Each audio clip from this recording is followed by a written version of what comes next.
One of the big problems I created for himself came after the Supreme Court judgment on local governments.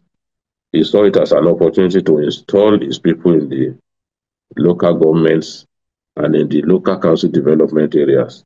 So he wanted the LCDAs scrapped and administrators installed in place of the chairman there. The party, of course, didn't want that to happen, but he went ahead with the amendment of the law. So in June 2024, the governor of Lagos State sent his list of Lagos State Independent Electoral Commission commissioners to the speaker. Obasa did not screen those last year members that the governor had appointed. He didn't screen those last year commissioners. He sat on it, and the governor was really concerned. He was worried and wondering why his nominees would not be screened. But the last straw that brought the camel's back, as far as I'm concerned, was what happened on the day of Governor Sanwo-Olu's budget presentation.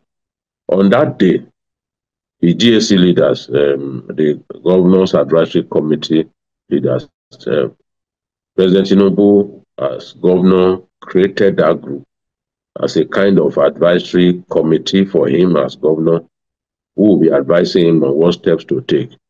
This is a group of very strong party leaders, some of them in their 80s, very old men who had at one time or another served the state. Some served the state as commissioners, some have served the state as party leaders, some have served as advisors to the governor. So even Governor Ambode is today a GAC member. So he found a way to bring in people who had diverse experiences, who had served the state, made them members of the governor's advisory council. So these people have tremendous influence. When there is crisis in the party, sometimes they will step in to solve the problem.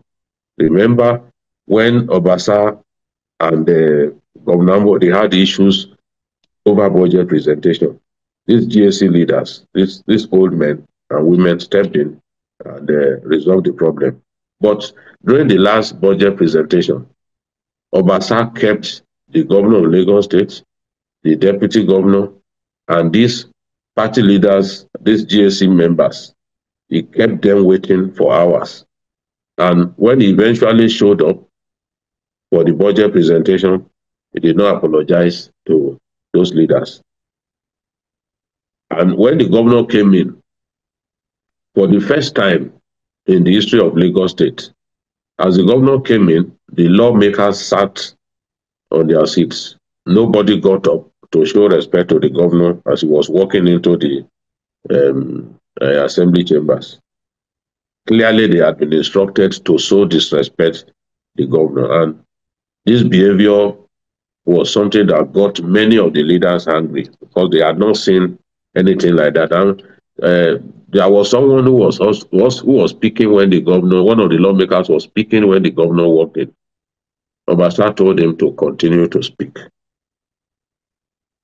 So the governor felt insulted, and he actually eventually reported the excesses of Obasa to the president when the president recently traveled abroad.